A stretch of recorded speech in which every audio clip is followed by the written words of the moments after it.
Well, hey, everybody. Happy Thursday. It's time for Mike in the Midwest. It's a little bit late today, but it's been crazy. So let's get to it.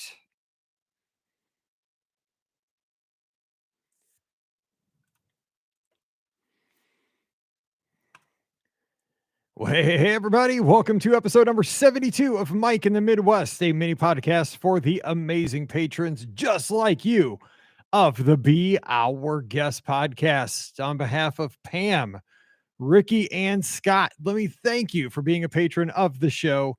We appreciate your support so very much. Thank you for supporting all we do. We cannot thank you so much. Enough for that. We love doing the podcast. We love putting it out every Monday, Wednesday, and Friday, and hope you are still enjoying every time you get a little show there in the feed. And I do want to send a shout out to all the folks who come on the Monday podcasts and share trip reports. I've really been enjoying recording those with our guests from all around the country, all around the world. We've had some great shows on Mondays lately, and it's solely because of the willingness of our listeners to come on. And we record those usually on Wednesday nights. And a lot of our listeners have families and obligations, very important jobs, and some of our listeners are students, and it's really hard to find the time to record for an hour to get those shows in the can for us so that we can put those out every Monday. And I sure appreciate everybody coming on. And I know that we're building back up to a full calendar of shows coming up. We're booked out right now all the way into March of 2022. So we have some great shows lined up for you. But I just want to thank you guys for being a part of our community. We haven't mentioned that word very much lately, community. And I really believe that is what we've had over the last 13 years. And I want to make sure that we always do have that, because when somebody sends me an email or sends a message over Twitter or Facebook or what have you, every time it makes my day knowing that somewhere in the country or around the world, you are taking the time to listen to our podcast, and maybe you chuckled at something that Ricky said or Pam said or Scott said, that we can share a smile, that we can share a laugh, that maybe we can share a memory. And some memory that I had, growing up with Paige might spark a memory that you had with your daughter, riding the Astro Orbiter, or riding Big Thunder or something like that. That's truly what this is all about. And I know that we put out a lot of shows. Most shows put out a show a week or a show a month. We put out 3 to 4 shows a week. So there's a lot of content right there, and it's hard to keep up with. Some of us have, longer commutes, which makes it easy. Some of us, do a lot of exercising, which makes listening to, mini podcasts a little bit more easy to kind of manage. But some of us don't have those commutes anymore, which we're going to talk about on today's podcast. That's going to be kind of the topic of today's show. But I just want to thank you for making the Be Our Guest podcast a part of whatever you do, cutting the grass, doing the dishes, just being a part of your rotation, because I know that there are so many great shows out there. I listen to so many podcasts, and they're awesome. And I'm humbled that our show has an audience, and that you guys take the time to listen, and that you support our show the way you do here on Patreon. I know this show isn't much because I don't have Ricky, Pam, and Scott backing me up, but I try to give back every week with something, just some random thoughts.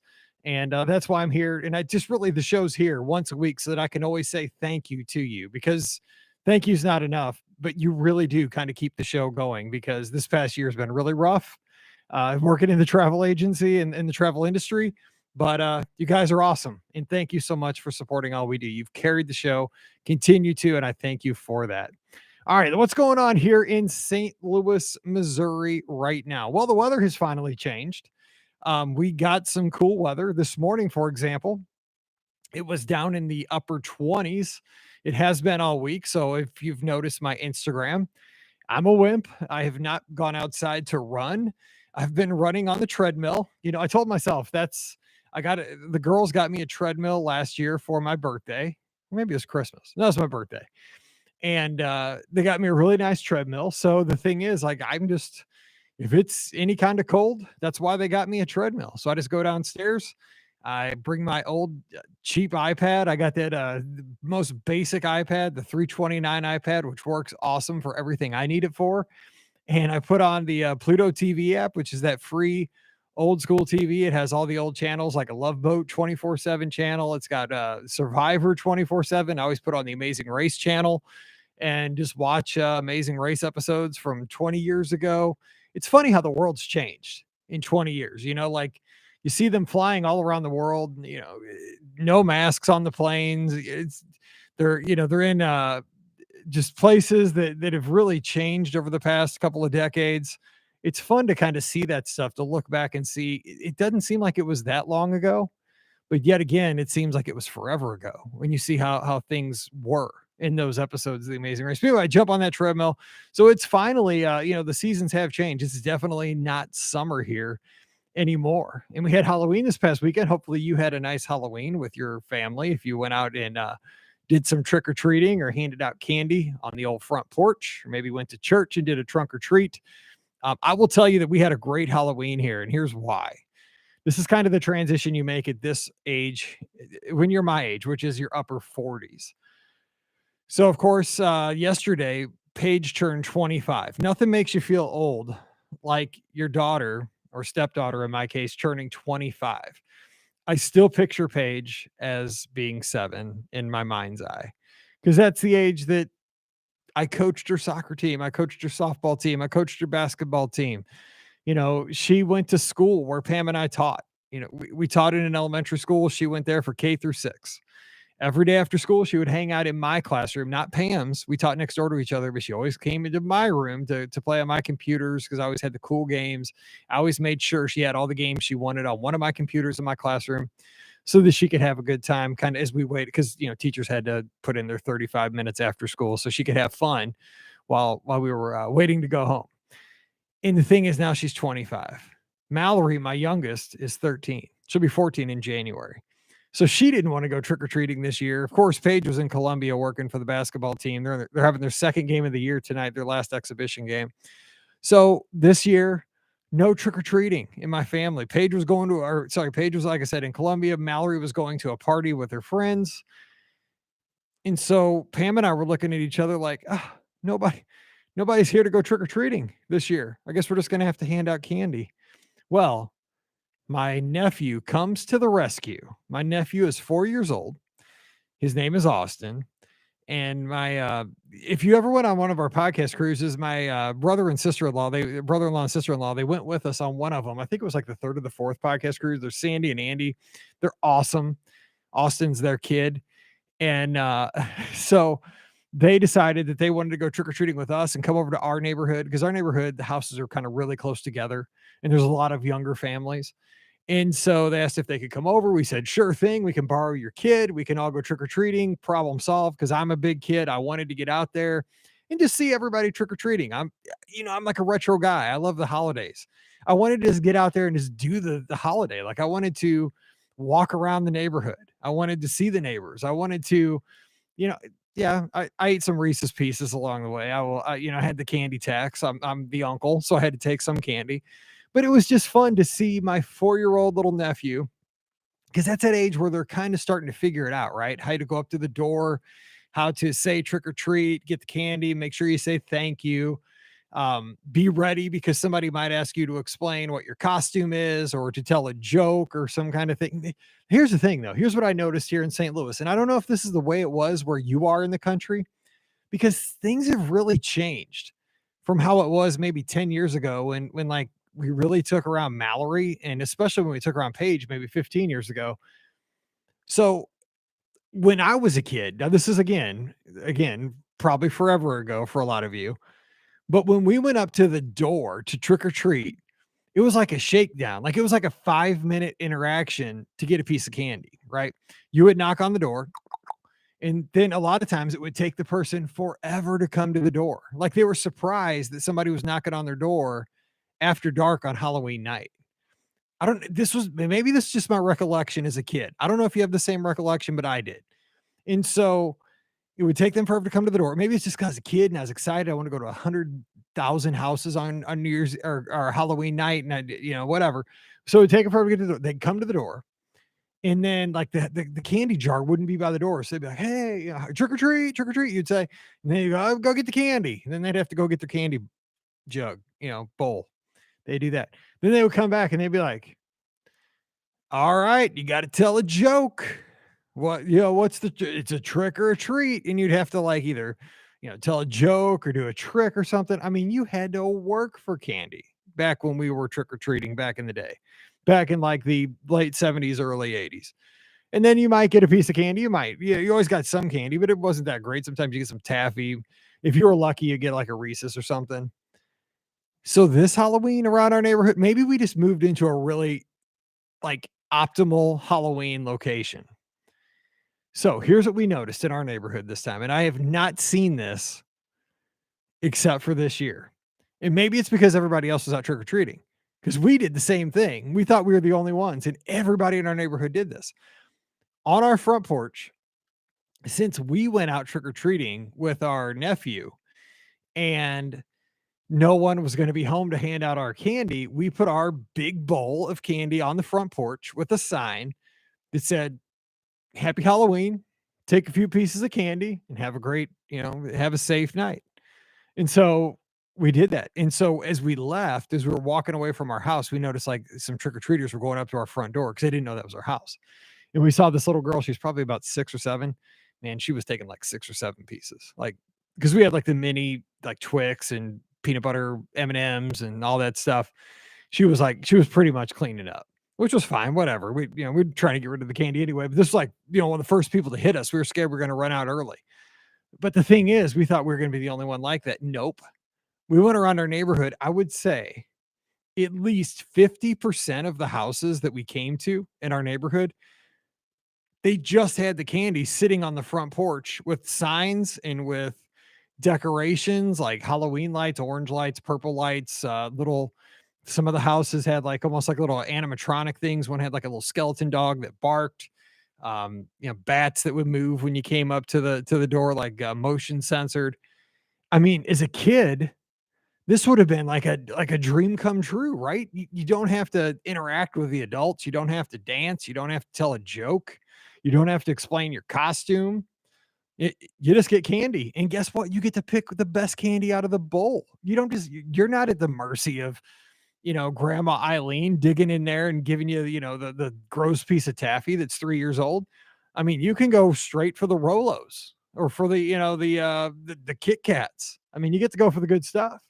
So I'm just saying, next year, if you're looking for some prime Halloween trick-or-treating real estate, I didn't know it was this way, but here in the Be Our Guest Podcast Studios neighborhood, you don't want to interact with people, but you want some quality candy, this is the place to be. I'm just saying, it was a good Halloween, and the weather was great this year. We usually get terrible weather. Usually it's raining, it's freezing. This year it was chilly. It was probably 40, but it was dry. It wasn't windy. It was just nice. You just wore a jacket. You're walking, so you were staying warm. It was fun. So Austin, my little nephew, to wrap this up, he saved Halloween. We had somebody to trick or treat with, and it was a really great holiday. So even though my 2 daughters are now too old, they're too cool for school, they left their parents behind. We had Austin save the day. So sometimes it's cool to have a nephew that bails you out. So shout out to Austin. We're glad he was here. All right, let's get to some feedback from last week. We were talking about the ghost mall from the past. And I talked about how I went down that rabbit hole on YouTube of videos from those urban explorers that went into the old Jamestown Mall shopping center that I grew up in. I literally grew up there. I mean, I worked at the Chick-fil-A when I was, from the time I was probably 2 years old to the time I was 25. You went there probably once a week. My grandparents took me there to see Santa Claus every year. You saw the Easter bunny there. They decorated for the holidays. That's where you shop. That's where we got dropped off in middle school, high school. You'd stay there all day. It was just, you grew up at that mall. Everybody probably had that mall. That was our mall. You probably had it, but then it closed down, and it's been closed since 2014. But a few months back, somebody broke into there and shot some footage with a drone inside there and some other cameras, and it's a wreck. I mean, it is a mess in there. It's scary. I mean, it's a ghost mall right now. So I went down that rabbit hole and talked about that. And here's the feedback that we got. Trisha Hellwig, one of our great supporters over on Patreon. She's also a supporter over at the Magic for Less Travel. Cannot appreciate her so very much. She says, most of the malls in her area have been raised as well, but there's one that's holding in there, and it's near and dear to my heart. Mayfair Mall. We didn't get to go often due to the distance from my home, but we would make a pilgrimage at Christmas every year. Why? Because the real Santa Claus was there every single year. and he never seemed to age. Fast forward 15 years, and my husband and I are walking through that same mall before opening, and who do we see? The Santa and Mrs. Claus. He even had a name badge with his picture and named Santa Claus. When I saw him, I grabbed my husband's arm and squealed, "Oh my gosh, it's Santa." Those memories will always stick with me. P.S. Chick-fil-A fries were better back in the day when the restaurant was part of the mall food court. They're just not the same. I is it me, but I think for me, I don't know if that's true because there are still our Chick-fil-A across the street, and it is literally across the street from where we live. It is 0.6 miles away from our house because I can see it on my Apple Maps when I'm looking to see where Pam is on Find My, the app Find My. Like when I instead of calling her, I just want to know like, oh, is she at Target? Is she at, how close is she to Taco Bell? Like, can I instead of calling her, can I hit her up real quick to get me a taco? So 0.6 miles. It's dangerous to have those things that close to your house. But yeah, our Chick-fil-A does have good fries. But I think when you think back in the day, everything seemed to taste better when we were younger. But you're right. The mall, for the most part, dining at the mall back then was just awesome. All right. Shout out to George Rossi. He's out in Hawaii for a little bit, maybe making a move. We'll see. But I appreciate him so much. Speaking of cruises, we've cruised with George and his family. God, I love George. He's like a brother from another mother. He says, as a military brat, I moved every few years, so I don't know about how well any of my childhood haunts turned out from the many places I grew up. Now, here in Hawaii, land is limited, so places never stay empty for long. If things are torn down, what's new is often so different you quickly forget what it used to be. But to comment on one of your final comments, the song Big Yellow Taxi you quoted the lyric from is actually a reference from Hawaii. Joni Mitchell came to Hawaii, opened the hotel curtains, and saw a big parking lot. She off- she also referenced the nearby botanical garden to explain the tree museum. I'll need to go find that Urban Explorers video as I'm super curious to watch it. Yeah, just go on YouTube and search Jamestown Mall, Jamestown, and you'll probably find it is scary. I mean, they just walk into the place like it's not locked. I don't know. They went through like a loading dock, and that loading dock is where we used to take the trash out at Chick-fil-A when I worked there. So check it out. Yeah, and the thing is, excuse me, I don't know if it would have the same context for you. It's scary for me because I was in that like that store that was KB. I was in that store that was KC Sports. I was in that store, getting pictures developed at CPI Photo. For you, it's just going to be a bunch of like empty storefronts if you were never in Jamestown Mall. Like it would be for me if I was looking at your mall in Hawaii or, your mall in Indiana or your mall in Wyoming. It wouldn't have that same kind of personal like grab. But like when I see the store, like that was Oak Tree or, that was the Tinderbox, that it used to have the Native American statue out there. I could smell the tobacco just walking past it, or Zales or Tape World or Prince Plus, or Past Pets. I mean, I can remember every spot in that mall. That's how much I was there. It was just because when you think back at a shopping mall, maybe it was just our generation, people that are around my age, like born in maybe the early to mid 70s. I think when you look at what shopping malls were to us, they were like micro cities, right? You would get dropped off there. Maybe this is just me, but we got dropped off there on a Saturday a lot of times. I went to a private school, so we didn't have a lot. I don't know. We didn't do a lot of the public school stuff, but we would get dropped off at Jamestown Mall, say around 10 or 11 o'clock in the morning on a Saturday. And our parents would come back and pick us up. Maybe another set of parents would pick us up like at 5 or 6. And our parents might give us $5 to $10 to spend for lunch or to go to the arcade or maybe to see a movie. And you would just, I mean, that whole mall was yours to explore. You could buy candy. You had the anchor stores, Sears, you had Dillard's, you had Sticks, Bear and Fuller. But you had all the other stores that were kind of fun, like Spencer's.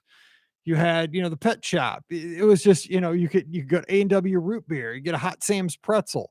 You just wander around all day for 6 or 7 hours, see the music at all the music stores. It was just, it was like a micro city and it was so fun. You didn't have to, you didn't really, but the thing is now, that would just be considered loitering, right? Even though we were spending money, we didn't really have a reason or We were there to shop, but we didn't have a focus. Like, I didn't go there to buy X. I went there to hang out with my friends. We didn't cause any trouble. I mean, we really didn't back in the day. I'm sure we screwed around and weren't, like, perfect, but I don't know, has the world changed that much that in 2021, it's so scary for, like, a group of 12 kids to go hang out at a shopping mall? Because nowadays, you see all the parental, the parents gotta be there escorting their kids all the time. It's a shame because those were some of the fun days, and actually, honestly, that was kind of that bridge from where you were always, like, under the thumb of your parents to a little bit of independence, but it was safe. Like, you couldn't leave the mall, but you had that independence within the mall. Like, you had a border, you had to stay inside the mall, but you had the independence to kind of, wander this 1.2 million square foot mall. I think I'm getting deep here with the mall whole thing. It's kind of crazy. All right, let's get to today's topic because I got to start packing because I got to head down to Wine and Dine Race Weekend tomorrow morning, super early. And I got a lot of work to do and I haven't even started packing and got to get to the expo tomorrow morning too. All right, today's topic I want to talk about quickly is something that I think we've all had a little bit of taste of over the past 2 years. It's working from home. Now, here's what I want to talk about when it comes to working from home and just my little quick little perspective for just a few minutes. I didn't have a job where I worked from home for until 2017. And that was always the dream until 2017. I always thought, God, if I could just work from home, that would be the best thing ever. Like it's like free money, like working from home. Could that even be work? Right? Because I was in a so my job, I've had all kinds of jobs, but my main profession, I have a master's degree in elementary education. So I started teaching school, elementary school in 1999 with my beautiful wife teaching sixth grade next door to me. So we got to teach next door to each other, which was a nice perk going teaching next door to the most beautiful woman in the world and the love of my life. That was awesome. But the whole thing was teaching was I loved it. I would have taught for free. I love teaching sixth grade. I loved what I did. I loved the kids, loved the families, loved being able to kind of be up there and get creative in how I presented lessons. It was like doing a podcast, but it was an educational podcast live in front of a 30-person studio audience every day. And you got to just have a good time. But the thing is, there were days where I thought, yeah, it'd be so cool to be able to teach. I like the teaching stuff, but how cool would it be to never have to leave the house and to get to use the computers? Because again, I was always one of the people with my buddy Dave, which if you noticed on my Instagram about 3 or 4 weeks ago, I ran a half marathon with him. He had to do a virtual because he got hurt and he had to kind of make up a race that he didn't get to run in Chicago. So we ran it together one early Saturday morning, but he was in our wedding and he's a dear friend. And we always got in trouble. He taught fifth grade. I taught sixth grade. We taught across the hall from each other. And we were like the tech guys. We were always on the edge of technology in our classrooms. We got the first LCD projectors and like projected our laptops for the kids to see. Then we got laptops for the kids, iPads, stuff like that. So we were always on that edge of technology and I always thought, God, how cool would it be to be able to use technology all day? Like if I could sit in front of a computer all day, that would be the perfect job. Fast forward to 2021. That is what I do now all day, every day. And so I was wondering, like, what would I go back and tell say 2002 Mike Rallman about 2021 Mike Rallman now that the script has totally been flipped. So when I was teaching elementary school, I was 100% all the time in front of people and around people, right? I had 30 students around me all the time. Mr. Rallman, Mr. Rallman, Mr. Rallman, all the time. And when I didn't have that, I was on every committee at the school. I was in charge of student council. I was in charge of the technology committee. I was running the TV show. We had a TV show for sixth graders. I did literally Pam and I ran almost everything in the school, every committee, every just because we were the young teachers and we liked doing it. So we did that. I was always around people. And it was fun because I'm a people person. I didn't mind it. So it was intense, but there's those days, right? When you're those even people like me that like people, there's those days though where you're just like, God, I just don't want to be around people. But when you're a teacher, you don't have that option. You can't tell 27 kids, man, I'm just not having a day. You just got to stay back. You can't do that. You just got to deal with it. But when I decided to leave education at the end of the 2016-2017 school year, and do what I do now. And I'm very lucky that I get to do this. Shout out Pam Forrester for giving me this opportunity. And shout out to all my guests at the Magic for Less, more importantly, for supporting me and letting me have a shot at this. And especially you on Patreon here for supporting this and letting me try to do this. You guys are the reason that I get to. I mean, if you want to have a warm fuzzy in your heart today, you're letting one guy in Missouri really have a shot at his dream. And it really in a real way. It's because of you. So please feel good about yourself because this kid from the Midwest is getting a shot at his dream because of you. You are helping me do this. So thank you for that. But the whole thing is I am a people person. And working from home at first, when I first started doing this in 2017, I was like, God, this is awesome. Like I don't have like I don't have a principal telling me to do my report cards. Because like when you're a teacher, that's the worst. Like you get these emails like, okay, this is due. We have a staff meeting at 8 o'clock in the morning on Thursday. And it's like, 17 degrees in January and you got to go in early and it's snowing. You're like, the worst. So working from home is awesome because you know what? I don't have to leave the house ever if I don't want to. Now I do go outside to run every day. I'll tell you some of the things I do to kind of combat the work from home stuff. So it is awesome. It does have perks. I get to walk the dog every day. Which it's not our dog. It's Paige's dog, but she's very busy. So I don't mind. I love Riley and I've kind of stolen her because she's my companion. Because here's the thing about working from home. It is super lonely. I know it sounds sad, but I am a super people person and it is so quiet here all the time. Like obviously Mallory goes to school at about 7:30 every day. Pam goes to school about the same time. They come home usually about 3:30 or 4. And I'm just the kind of person that I don't like being alone, like a lot. And I've learned to adapt. I mean, I always have the TV on, like again on Pluto TV with the old Amazing Race shows. So I feel like I'm, good friends with Phil Kogan at this point, the host of the Amazing Race, and I know all the racers and stuff. But it's one of those things that I do miss. What I miss about working outside the home, like working as an instructor, as a teacher, I miss the kids. I miss the relationships that I had with the students because it was fun to see them grow from September to May.